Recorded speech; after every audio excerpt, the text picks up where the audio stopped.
Bonsoir à tous et bienvenue sur Monaco Info. Je suis ravi de vous retrouver pour la présentation de ce dernier JT estival. Et oui, nous parlerons d'économie et de la conjoncture actuelle. L'INSEE, l'Institut monégasque de la statistique et des études économiques, vient de présenter son bulletin de l'économie du deuxième trimestre. Y a-t-il une reprise? Quels sont les secteurs d'activité qui ont sorti leur épingle du jeu? Quels sont au contraire les secteurs qui ont le plus souffert de la crise sanitaire? Pour y répondre avec nous, Sophie Vincent, le directeur de l'INSEE. Vous découvrirez le nouvel outil des sapeurs-pompiers de Monaco, un outil 2.0 en quelque sorte. Son nom, CGCOS. C'est un tout nouveau centre d'appel de secours. Le 21 septembre, la journée internationale de la paix. Le président et fondateur de Peace and Sport sera avec nous ce soir. Joël Bouzou vous présentera une nouvelle application, Peace and Sport X My Coach. Et même si la Covid-19 nous a pris en otage en quelque sorte, la musique reprend ses droits avec la nouvelle saison de l'Orchestre Philharmonique de Monte-Carlo qui a été lancée ce dimanche au Grimaldi Forum. En concert d'ouverture, Beethoven était à l'honneur. Je viens de le dire à l'instant, dans ce sommaire, nous débutons avec notre première invitée, Sophie Vincent. Bonsoir. Bonsoir. Nous sommes ensemble parce que vous venez de présenter le bulletin de l'économie du deuxième trimestre 2020. Que trouve-t-on dans ce bulletin? Quelles sont les thématiques? Dans ce bulletin, on analyse différentes thématiques et différents indicateurs économiques. Les principaux, bien évidemment, donc le chiffre d'affaires, la situation de l'emploi, des indicateurs de création, de radiation d'entreprises, et puis des indicateurs sur le secteur de l'hôtellerie, des croisières, du transport, hélicoptères ou encore au niveau des parkings publics et des immatriculations de véhicules. Donc un bulletin de l'économie du deuxième trimestre, soit durant les mois d'avril, mai et juin. Autrement Exactement. dit, la fin du confinement et le début du déconfinement. Que peut-on retenir de cette période? Alors c'est effectivement un bulletin complètement atypique puisqu'il n'y a aucun mois qui a été équivalent en termes d'activité économique. On a le mois d'avril avec un confinement total, mais une réouverture partielle de l'activité et juin une réouverture un petit peu élargie. Donc forcément, tous les indicateurs s'en ressentent et on a essayé d'analyser cette fois-ci, de prendre un angle un peu plus mensuel. Normalement, on analyse les tendances trimestrielles et cette fois, en plus, on a regardé un petit peu ce qui se passait chaque mois également. Justement, on a pu noter une reprise de l'économie juste après le déconfinement. Cette reprise, elle a été plutôt rapide, plutôt progressive. Ça s'est fait d'un coup ou au contraire, ça a été un peu lent? Non, très clairement, on est sur une reprise progressive. D'abord parce que ce n'est qu'au mois de juin, courant juin, que toutes les activités ont repris. Donc effectivement, on voit à partir du mois de mai, on voit un léger rebond dans certaines activités, mais ça reste léger, enfin, c'est en évolution. Maintenant que l'on a suffisamment de recul, quel est l'impact du confinement sur l'économie et l'emploi en principauté? Que peut-on dire de cet impact-là? Alors écoutez, si on regarde les chiffres donc, au 30 juin 2020, on voit qu'au niveau du chiffre d'affaires, on a une baisse importante du chiffre d'affaires de la principauté, moins 13%. Donc on est en baisse de moins 900 millions d'euros par rapport à la même période l'an dernier. Et si l'on regarde au niveau de l'emploi, là aussi on est sur une baisse de près de 14%, avec des situations qui sont très différentes bien évidemment selon les secteurs d'activité. Et c'est tout l'intérêt de ce bulletin, c'est de regarder aussi le détail. Mais très clairement, que ce soit en termes de chiffre d'affaires des entreprises, d'emploi ou encore d'indicateurs hôteliers, touristiques, on est clairement à la baisse par rapport à l'an dernier. Par contre, on voit que si on prend l'angle mensuel, eh ben, il y a un redémarrage à partir de juin, sur l'emploi notamment, sur la création d'entreprises également, dès le mois de mai. Et quels sont les secteurs d'activité qui ont le mieux résisté? Alors il y a deux secteurs principalement qui ont le mieux résisté. Alors en termes de chiffre d'affaires, on peut citer la construction, Oui. donc le secteur du bâtiment, de la construction. En termes d'emploi, les activités scientifiques, toutes les activités qui sont des activités de soutien aux entreprises redémarrent dès le mois de juin. Mais la construction est le secteur qui a le mieux résisté. Et à Au l'inverse, niveau de l'emploi les également. secteurs qui ont été les plus touchés, quels sont-ils?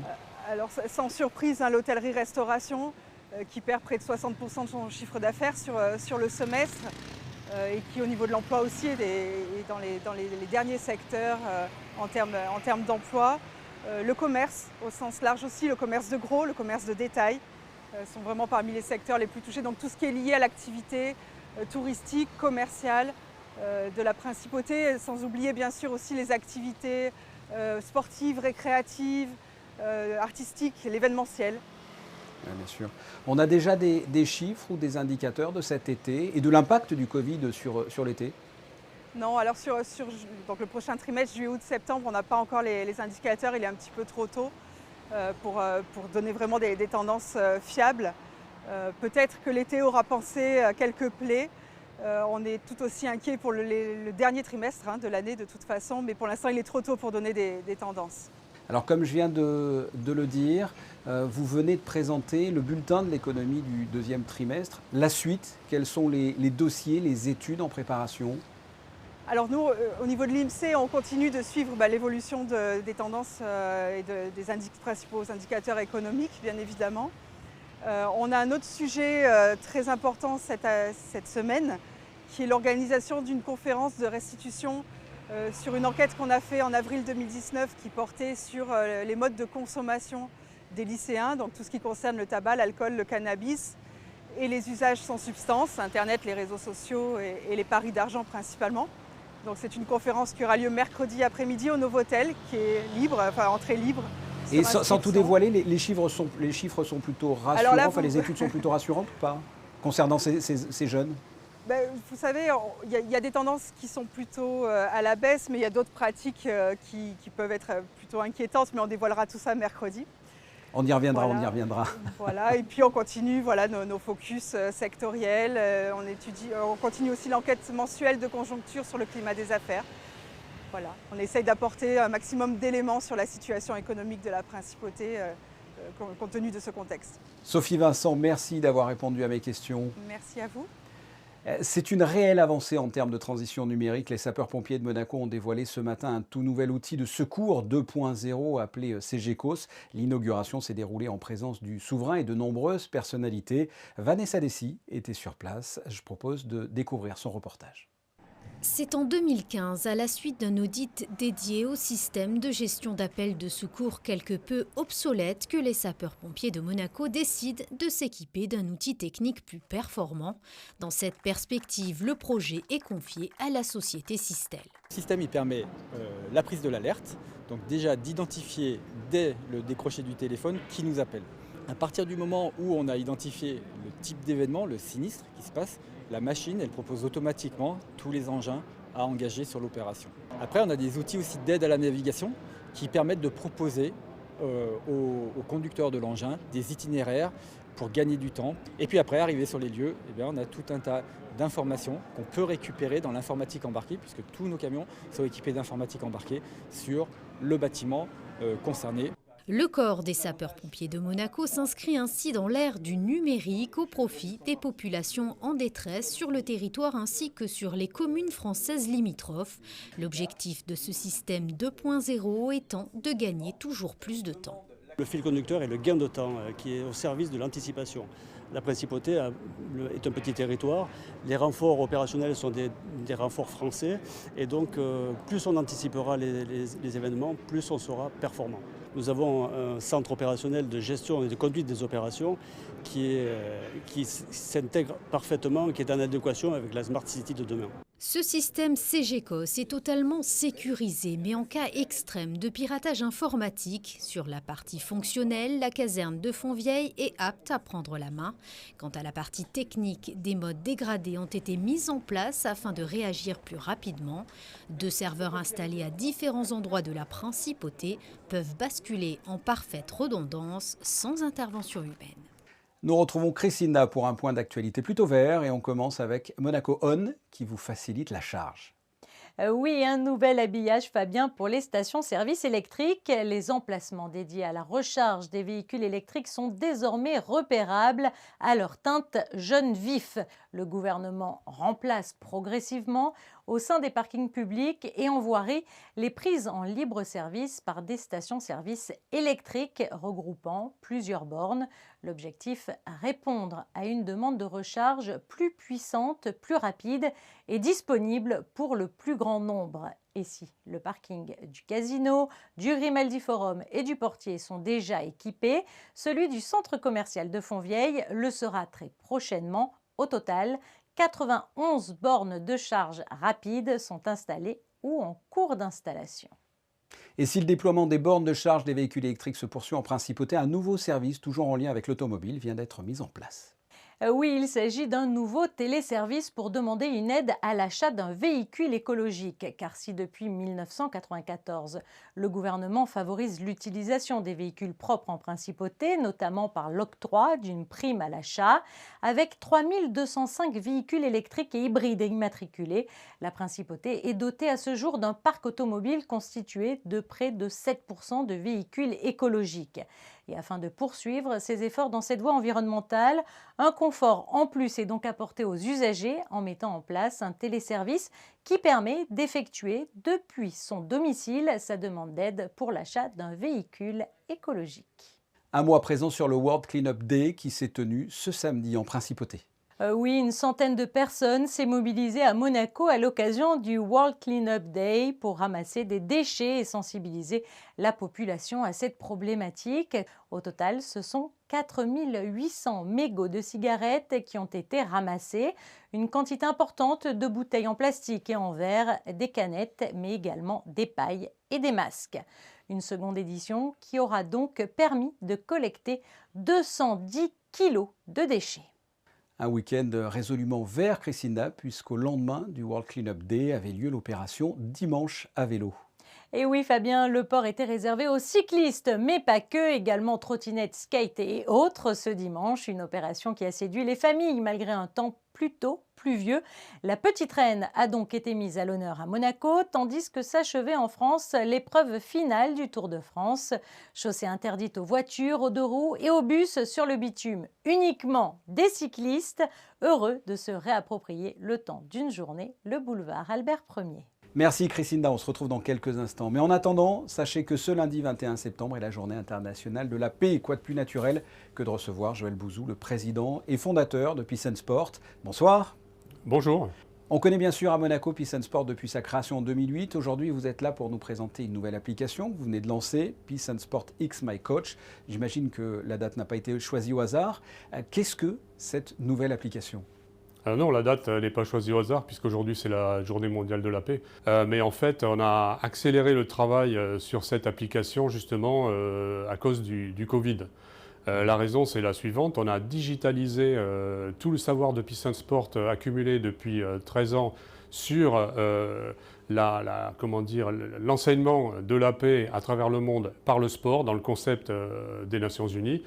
Et en fait, le Covid nous a obligés à accélérer parce qu'on a considéré qu'il fallait digitaliser l'application et construire en particulier tout un bloc de e-learning de manière à ce qu'on puisse mettre à disposition de tout le monde ce savoir, tous les éducateurs de la paix par le sport dans le monde, sans être obligés de se déplacer. Donc en fait, le Covid nous a embêtés parce qu'il nous a empêchés de faire un certain nombre d'autres actions, mais on a mis toute l'énergie sur celle-là. Et aujourd'hui, le jour de la journée mondiale de la paix, eh bien, on lance cette application qui va permettre d'arroser absolument tous les endroits du monde et puis de créer à distance des éducateurs de la paix par le sport. C'est destiné à qui? À tout le monde ou aux éducateurs sportifs uniquement? Alors, ce n'est pas des éducateurs sportifs, ce sont des éducateurs de paix. Il y a un changement, je dirais, de paradigme. La paix, ce n'est pas l'absence de guerre, c'est le concept de paix des Nations Unies qui nous intéresse. Et on travaille sur les différents paramètres qui permettent de la vérifier. Le public, bien sûr, sont des éducateurs de paix. Donc des gens qui vont enseigner ces valeurs-là avec le sport comme outil, mais le public et les destinataires, ceux qui vont prendre les décisions, c'est aussi les gouvernants à travers la planète, c'est des ONG qui vont pouvoir acquérir ce savoir pour mieux atteindre les objectifs qui sont les leurs. On a par exemple un déploiement en Colombie avec certainement un forum à la fin de l'année. C'est sous l'autorité un petit peu du président de la République là-bas, mais on va pouvoir comme ça développer des actions concrètes sur le terrain et sans être présent sur le terrain pour ce qui nous concerne. Ça a été compliqué de travailler pendant cette crise? Écoutez, ça a été compliqué, mais les bâtons dans les roues, non, puisque sur l'opération White Card que vous connaissez, carton blanc, notre record, c'était 98 millions de personnes mobilisées en 2019. Et cette année, au moment du 6 avril, on a mobilisé 117 millions de personnes. Donc voilà, la paix par le sport, de toute façon, ça avance. Et puis pour ce qui relève du prestige de l'organisation, qui est ancré sur la neutralité de Monaco et qui lui donne cette crédibilité au niveau international, on est maintenant une référence dans le rapport annuel du secrétaire général de l'ONU. Donc vraiment, il y a beaucoup de portes qui sont ouvertes. C'est selon vous une utopie ou une réalité que de dire que le sport peut amener la paix? Ça peut vraiment marcher? Il peut y contribuer à partir du moment où on le conçoit comme tel. Le sport, d'abord c'est l'équité, c'est-à-dire l'égalité devant la règle, qui crée de la dignité quand on l'utilise comme ça, même dans les zones d'extrême pauvreté. À partir de là, on a un langage qu'on peut parler, le langage du sport, qui crée du dialogue. Et si on travaille bien, eh bien du dialogue ressort l'acceptation des différences et une stabilisation des communautés. Donc, et ça, on va le mesurer par les mesures d'impact que nous permet l'application. Donc c'est un cercle vertueux qui est en train de se mettre en place, qui va permettre de mobiliser de plus en plus, non seulement d'acteurs de paix par le sport, mais aussi de gouvernants qui reconnaissent dans cette approche de l'efficacité. Je le rappelle, l'appli est disponible sur les tablettes et smartphones. Merci Joël Bouzou. Merci beaucoup. Merci. On vous retrouve Christina pour nous parler d'un moment inédit qui s'est déroulé ce week-end sur la place du Casino. Effectivement, Fabien, un moment inédit pour la Principauté qui a vu pour la première fois la place du Casino transformée en salle de concert à l'air libre. Céline Dion, qui aurait dû inaugurer ce nouvel espace, mais la pandémie, en ayant décidé autrement, a laissé sa place à Cecilia Bartoli, qui a offert un concert exceptionnel aux 250 invités samedi soir. Alors accompagnée par l'orchestre des musiciens du Prince, ensemble baroque fondé par la cantatrice en 2016, Cecilia Bartoli a offert un concert exceptionnel, un programme riche et varié, allant du Te Deum de Marc-Antoine Carpentier au Rinaldo de Handel, en passant par la Cenerentola de Rossini. Un concert qui marquait également le début de la saison 2020-2021 de l'Opéra de Monte-Carlo. Musique toujours, une autre saison débute également, Christina. Et oui, il s'agit de celle de l'Orchestre Philharmonique de Monte-Carlo qui, cette année, s'annonce exceptionnelle. Car parmi les 250 invités samedi soir sur la place du Casino figurait le directeur des affaires culturelles de la Principauté, Françoise Gamerdinger, qui, à l'issue du concert, a annoncé une bonne nouvelle pour l'Orchestre Philharmonique, mais aussi pour les mélomanes. Le chef d'orchestre Kazuki Yamada vient d'être reconduit pour une période de 3 ans. Alors je vous propose, sans plus attendre, d'entendre Françoise Gamerdinger. Elle est au micro de José Sacré. La princesse de Hanovre, présidente de l'Orchestre Philharmonique de Monte-Carlo, a souhaité que le contrat de maître Yamada soit prolongé jusqu'en 2024 afin qu'il accompagne et continue de faire rayonner ce magnifique orchestre. Nous nous en réjouissons puisque maître Yamada a à cœur de créer les liens entre les différentes entités culturelles de la Principauté, notamment les ballets de Monte-Carlo et l'opéra. Donc ces liens créent une synergie qui emporte le public au cœur de la culture et au cœur de la création, ce qui est vraiment formidable pour notre Principauté.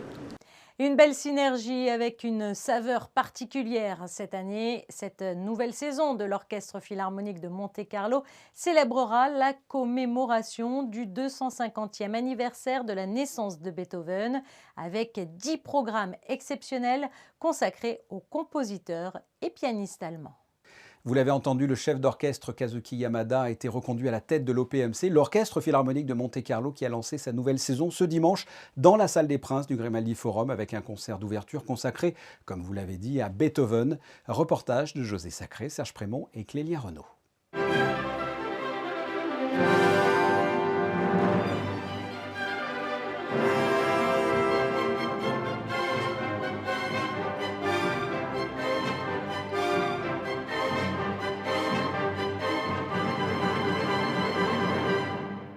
Nous avons vécu un grand moment de musique dimanche 20 septembre, salle des Princes du Grimaldi Forum, lors du concert d'ouverture de la nouvelle saison de l'Orchestre Philharmonique de Monte-Carlo. Après avoir été privés pendant 6 mois de faire de la musique ensemble, ce concert marquait en quelque sorte les retrouvailles de tous les musiciens de l'Orchestre Philharmonique avec leur directeur artistique et musical, Kazuki Yamada. We are extremely happy to come back. Nous sommes tous très heureux de revenir faire des concerts.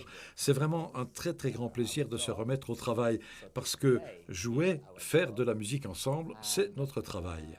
Le public était là, l'orchestre au complet, Tout l'orchestre s'est retrouvé ce soir, on a pu tout faire, l'ouverture, le triple concerto et la symphonie. On est vraiment très très heureux. Concerto, symphony, everything. So we are extremely happy.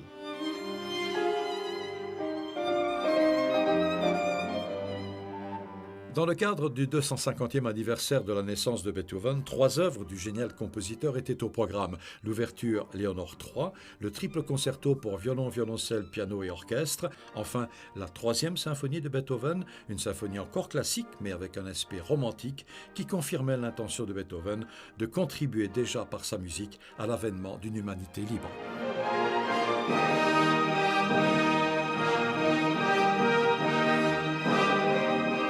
Un public nombreux et heureux a assisté à ce concert, un public masqué bien sûr, prévention de la Covid-19 oblige. Est-ce qu'on peut écouter de la musique avec un masque? Oui, on peut. C'est un peu difficile à respirer, mais on peut. L'essentiel, ce sont nos oreilles. Et le cœur? Oh, bien sûr, l'oreille est le chemin du cœur. Quelle belle phrase, l'oreille est le chemin du cœur, je vais me la noter. Les prochains concerts de l'Orchestre Philharmonique de Monte-Carlo auront lieu ce vendredi, samedi et dimanche avec l'intégralité des concertos pour piano de Beethoven. La météo à présent, quel temps fera-t-il ce mardi ? Quelques passages nuageux sont prévus dans la matinée de mardi, Fabien. L'après-midi sera moins clémente, avec au programme des averses et des foyers orageux. Durant la journée, il souffle une très légère brise, avec de temps à autre des rafales pouvant aller jusqu'à 17 km/h. Des prévisions pour l'heure encore instables et qui peuvent dévier. Mardi 22 septembre, nous fêterons les Maurices. Merci Christina. Ce journal est terminé. On se quitte avec ces belles images. Le Ragnar a fait une entrée remarquée dans le port Hercule. Ce super yacht de type Explorer de 60 mètres bat pavillon du Yacht Club de Monaco. Le Ragnar peut atteindre les zones les plus reculées de la planète, même dans des conditions météorologiques extrêmes. On se quitte là-dessus. On se retrouve demain, même heure. Portez-vous bien. À très bientôt. Au revoir.